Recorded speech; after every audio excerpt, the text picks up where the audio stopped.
Good morning students.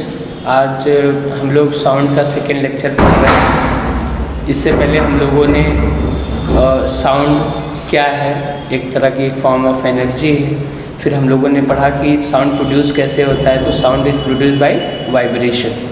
फिर हम लोग बात कर रहे थे प्रोपोगेशन ऑफ साउंड। तो हमने बताया कि जहाँ कहीं भी जब भी कोई वाइब्रेशन होती है तो उसकी वजह से जो साउंड है वो मीडियम के थ्रू आप तक पहुंचती है।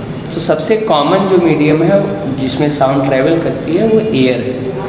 अब एयर के अलावा जो साउंड है वो सभी मीडियम में ट्रैवल करता है। तो जो साउंड प्रोड्यूस होता है वाइब्रेशन के थ्रू, तो वो क्या है कि वो डिस्टर्बेंस क्रिएट करता है मीडियम में। It create a disturbance in the medium, और जो डिस्टर्बेंस मीडियम में क्रिएट होता है that disturbance is called wave. उस पार्टिकुलर डिस्टर्बेंस को हम लोग क्या कहते हैं, वेव कहते हैं। अब इसको आप थोड़ा समझिए कैसे ये हो रहा है। आप अगर फिगर देखेंगे तो बेटा फिगर में आपको दिखेगा कि एक जो है स्टोन थ्रो किया गया है एक पॉन्ड में। उस जब स्टोन थ्रो किया गया है तो उस स्टोन के थ्रो होने के बाद इस पार्टिकुलर पॉइंट पे जब स्टोन आता है, उसके थ्रो होने के बाद क्या हो रहा है कि यहाँ पे आप देखिए इस तरह से वेव्स प्रोड्यूस हो रही है। मतलब ये डिस्टर्बेंस है इन वाटर मीडियम। इसी तरह से जब हम बोलते हैं तो एयर में या किसी भी मीडियम में डिस्टर्बेंस क्रिएट होती हैं, और वो डिस्टर्बेंस जो है वो कैरी फॉरवर्ड होता है, और जहाँ तक वो डिस्टर्बेंस जाता है वहाँ तक हमारी साउंड जाती है। तो यहाँ पे जो वेव है, इसको आपको पहले बता दूँ कि वेव एक्चुअली होता क्या है। ठीक है, जिस तरह से यहाँ पे स्टोन को थ्रो किया गया है पॉन्ड में, उसी तरह जब हम कुछ कहते हैं तो इसी तरह का डिस्टर्बेंस आपके एयर मीडियम में भी होता है। तो वेव को पहले समझ लेते हैं, वेव क्या है। तो wave is a disturbance that moves through the particle of the medium and set neighbouring particle into motion. अब अगर आप देखो तो सपोज कि ये एक कोई आपके पास सोर्स है जहाँ से क्या प्रोड्यूस हो रहा है, साउंड प्रोड्यूस हो रहा है। और ये सोर्स जो है वो अब क्या है कि जैसे ही यहाँ पे ये साउंड प्रोड्यूस हुआ, ये अपने बगल वाले जितने भी पार्टिकल हैं इनको क्या करेगा बेटा, वो एनर्जी फॉरवर्ड करेगा, ट्रांसफ़र करेगा। लेकिन जो पार्टिकल्स हैं वो अपनी जगह पे ही रहेंगे। सबसे इम्पॉर्टेंट चीज़ कि जब भी वेव प्रोड्यूस होता है, वो साउंड वेव हो सकता है, वो कोई भी अर्थक्वेक वेव्स हो सकते हैं, कोई भी वेव्स हो सकता है। हम बात करेंगे टाइप्स ऑफ वेव पर आगे। तो जो वेव्स में कभी भी जो पार्टिकल हैं वो आगे नहीं बढ़ते हैं, बल्कि वो एनर्जी को ट्रांसफ़र करते हैं और एनर्जी आगे बढ़ती है। आप जो यहाँ सेकेंड पॉइंट है उसको अगर आप ध्यान से देखें तो आपको समझ में आएगा बेटा कि the particle of the medium do not move forward themselves, but the disturbance is carried forward. This is what happened during the propagation of sound. और सेम ये चीज़ कब होती है, जब साउंड प्रोड्यूस होता है उसमें भी जो एयर के पार्टिकल्स हैं वो अपनी पार्टिकुलर पोजीशन पे रहते हैं। जब उनको एनर्जी मिलती है तो वो वाइब्रेट करते हैं, वाइब्रेशन थ्रू अपने नेबरिंग पार्टिकल्स को एनर्जी ट्रांसफ़र कर देते हैं, और इस तरह से ये जो एनर्जी है ये कैरी फॉरवर्ड होती है आगे की तरफ। अब जो साउंड वेव्स हैं, जो साउंड प्रोड्यूस हो रही है, उनमें जो मीडियम है उसके पार्टिकल्स मूव करते हैं। मैंने कहा ना, मैंने कुछ कहा तो यहाँ जो मेरे जहाँ मैं बोल रहा हूँ यहाँ पे जो एयर के पार्टिकल्स हैं उनमें मोशन शुरू हो जाएगा, और वो अपने बगल वाले एयर के पार्टिकल्स को एनर्जी ट्रांसफ़र करेंगे, और ये ऐसे धीरे धीरे आगे बढ़ता चला जाएगा। तो ये जो साउंड वेव्स हैं इनमें पार्टिकल्स का मोशन हो रहा है, and that's why sound waves are known as mechanical waves. ये बड़ा इंपॉर्टेंट टर्म है कि पूछा जाता है कि why sound waves are called mechanical waves, because sound waves are categorised by the motion of the particles. जब भी साउंड प्रोड्यूस होती है तो मीडियम के पार्टिकल्स मोशन में आ जाते हैं, and that's why they are known as mechanical waves. अब हम बात करते हैं आपके जो अगला जो हमारा टॉपिक है उस पर, इसी में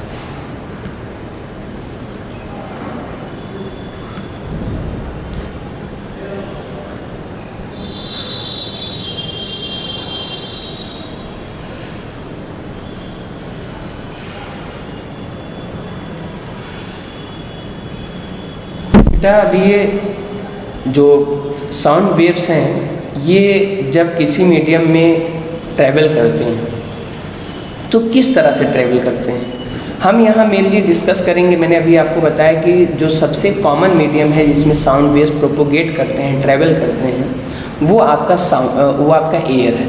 तो एयर में जो ये साउंड वेव्स हैं ट्रैवल कैसे करते हैं, इसी को आपको मैं डिमॉन्स्ट्रेट करना चाह रहा हूँ, यही मैं आपको समझाना चाह रहा हूँ। तो सबसे पहली चीज़ कि जो साउंड वेव्स हैं वो एयर मीडियम में कंप्रेशन एंड रेयरफैक्शन के फॉर्म में ट्रैवल करते हैं। किस फॉर्म में? Compression and rarefaction. Compression means जहाँ पे जो डेंसिटी किसी चीज़ की ज़्यादा हो जाती है उस पर्टिकुलर पॉइंट को हम लोग कहते हैं कंप्रेशन। और रेयरफैक्शन, रेयर वर्ड से ही आपको क्लियर हो गया होगा, रेयरफैक्शन मीन्स ऐसा पॉइंट, ऐसी जगह, ऐसा रीजन जहाँ पे जो कोई भी पार्टिकल्स हैं या कोई भी चीज़ है उनकी डेंसिटी कम होती है। तो जहाँ लोअर डेंसिटी होती है वो रेयरफैक्शन होता है, जहाँ हायर डेंसिटी होती है उसको हम लोग क्या कहते हैं? कंप्रेशन कहते हैं। कंप्रेस करना, आपने पढ़ा है कि गैसेज आर कंप्रेसिबल, तो वहीं से लिया गया कंप्रेस वर्ड। तो हम बात करेंगे कंप्रेशन और रेयरफैक्शन की। तो जो जो साउंड है वो एयर में कंप्रेशन और रेयरफैक्शन के फॉर्म में क्या करता है बेटा? प्रोपोगेट करता है, ट्रैवल करता है। अब ये कैसे होता है? अब आप अगर यहाँ पे फिगर देखोगे बेटा तो आपको देखिए यहाँ पे जो ये स्लिंकी आपको दिख रही है, जो आपको एक स्प्रिंग टाइप का जो शेप दिख रहा है, उसमें देखिए एक यहाँ पे सी वर्ड, सी है, फिर आर है, again we have C, again we have R, again we have C, and C stand for compression, R stand for rarefaction. तो आप देखिए जहाँ पे जो आपके ये आपके ये स्लिंकी है वो जहाँ पे कंप्रेस्ड है, जहाँ पे बहुत पास है, दैट रीजन इज कंप्रेशन। और ये रीजन आप देख लीजिए जहाँ पे वो दूर है, that is known as rarefaction. तो जो साउंड है वो एयर में इसी तरह कंप्रेशन और रेयरफैक्शन के फॉर्म में प्रोपोगेट करता है। अब आप देखिए यहाँ पे एक आपको ट्यूनिंग फॉर्क दिख रही होगी बेटा फिगर में। ट्यूनिंग फॉर्क को जब हम हीट करते हैं तो ये वाइब्रेट करती है। जब ये वाइब्रेट करती है तो ये अपने पास वाले जो एयर के पार्टिकल्स हैं वो क्या होते हैं? कंप्रेस हो जाते हैं। वो उनकी डेंसिटी उस पार्टिकुलर पॉइंट पर क्या होती है?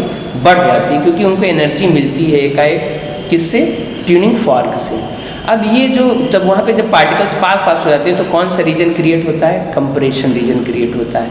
और फिर जब अब इससे क्या हुआ कि यहाँ पे ढेर सारे पार्टिकल एक साथ हो गए तो ये जो रीजन, अगला जो रीजन वहाँ पे एट अ सेम टाइम, ये अलग अलग नहीं होता है, ये उसी टाइम होता है कि जब साउंड प्रोपोगेट करता है एयर मीडियम में तो कहीं कंप्रेशन, कहीं रेयरफैक्शन, कहीं कंप्रेशन, कहीं रेयरफैक्शन, कहीं कंप्रेशन। तो इसीलिए आप जब कभी आप दूर हैं तो आपके देखिए आवाज़ कभी कभी धीमी और तेज़ सुनाई देती है अगर आपका जो साउंड का जो सोर्स है वो एक ही जगह है तब भी। क्यों? क्योंकि एक बार आपके पास कंप्रेशन फॉर्म पहुंचता है, एक बार आपके पास रेयरफैक्शन पहुंचता है, तो आपको जो आवाज़ है वो उसकी डेंसिटी कभी कम और कभी ज़्यादा लगती है। That is because of this compression and rarefaction. तो compression is the region of high density where particles are more closer to each other, and rarefaction is that point where particles are somewhat farther away from each other. तो ये I hope ये clear हो रहा होगा। Compression rarefaction इस तरह से बनता रहता है और साउंड इसी तरह से किसी भी मीडियम में प्रोपोगेट करती है। तीसरा जो आपका फिगर है उसमें भी आप देखिए बड़ी क्लियरली यहाँ पे दिया हुआ है कि ऐसे जगह जहाँ पे जो पार्टिकल्स देखिए दूर हैं तो दिस इज योर रेयरफैक्शन, और जहाँ पे पार्टिकल्स पास हैं this is your compression, and this is your again there will be form rarefaction and again it will be compression. तो ये जो कंप्रेशन और रेयरफैक्शन है इसी की वजह से बेटा क्या होता है कि आपको वेव्स का फॉर्मेशन होता है, और आप इन वेव्स को ये जो कंप्रेशन रेयरफैक्शन इसको वेव के फॉर्म में क्या कर सकते हैं बेटा? ग्राफ के फॉर्म में रिप्रेजेंट कर सकते हैं। कैसे आप ग्राफ के फॉर्म में रिप्रेजेंट कर सकते हैं? आप देखिए यहाँ पे बेटा कि दिस इज़ अ लाइन, और ये जो है बेटा ये डेंसिटी को रिप्रेजेंट कर रहा है। अब डेंसिटी, क्योंकि आपको अभी हमने बताया कंप्रेशन रेयरफैक्शन क्यों फॉर्म होता है, that is because of the change in density. अब जब एक बार पार्टिकल्स पास है तो क्या हो जाएगा बेटा? डेंसिटी ज़्यादा है तो ऊपर ग्राफ रहेगा। फिर क्या होता है कि रेयरफैक्शन होता है। रेयरफैक्शन मतलब डेंसिटी क्या होगी बेटा? कम होगी, और फिर क्या होगा? ज़्यादा होगा। तो इस तरह से ये जो कंप्रेशन रेयरफैक्शन है उसको हम ग्राफिकली इस तरह से क्या कर सकते हैं?